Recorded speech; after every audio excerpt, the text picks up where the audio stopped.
New this morning, this is just into CNN. Ukraine's military is claiming one of its strikes struck a place where hundreds of Russian troops were being housed, killing hundreds of them. This in the occupied Donetsk region. According to both Ukrainian and pro-Russian accounts, the troops were stationed next to an ammunition cache, which is said to have then exploded when the rockets hit. Ukraine's military claims some 400 Russian soldiers were killed, another 300 injured. CNN cannot independently confirm those numbers.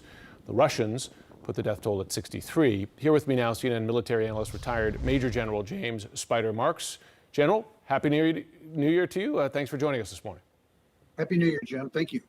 So first, the news of this strike. I don't have to tell you that for a commander, force protection is a #1 priority for troops. And this is early here. We don't know all the details, but at least Ukrainian claims they struck the ammunition cache that exploded, then killed perhaps hundreds of Russian troops.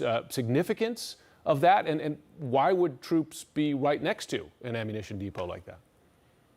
Well, bad decision to house your troops right next to what's called an ASP, an ammo supply point. Yeah. But the Russians have increasingly, over the course of this war, the Russians have enjoyed a certain amount of sanctuary. I'm not certain where the ammo supply point was specifically, but what Ukraine has been able to do quite effectively is engage Russian forces one-on-one in tactical fights.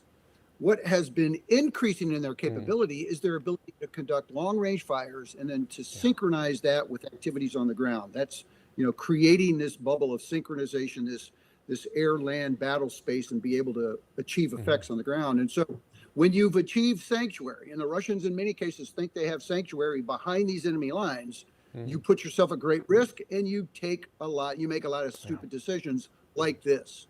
And perhaps an effect of the HIMARS, which is one of the missile systems that has had an impact in the battle there. I do want to ask about the other side and losses on the other side, and that is, of course, these continuing Russian missile and drone strikes on Ukrainian cities. A lot of them get shot down, but a lot of them don't. There are just too many. The U.S. is sending one Patriot battery to bolster Ukrainian air defenses. Is that insufficient?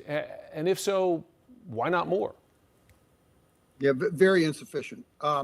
Look, where this Patriot battery is going to be deployed will provide tremendous point air defense. In other words, the area around where that battery is deployed, probably 6 launchers, will enjoy an increased amount of protection. I mean, the Patriot is a quite phenomenal capability.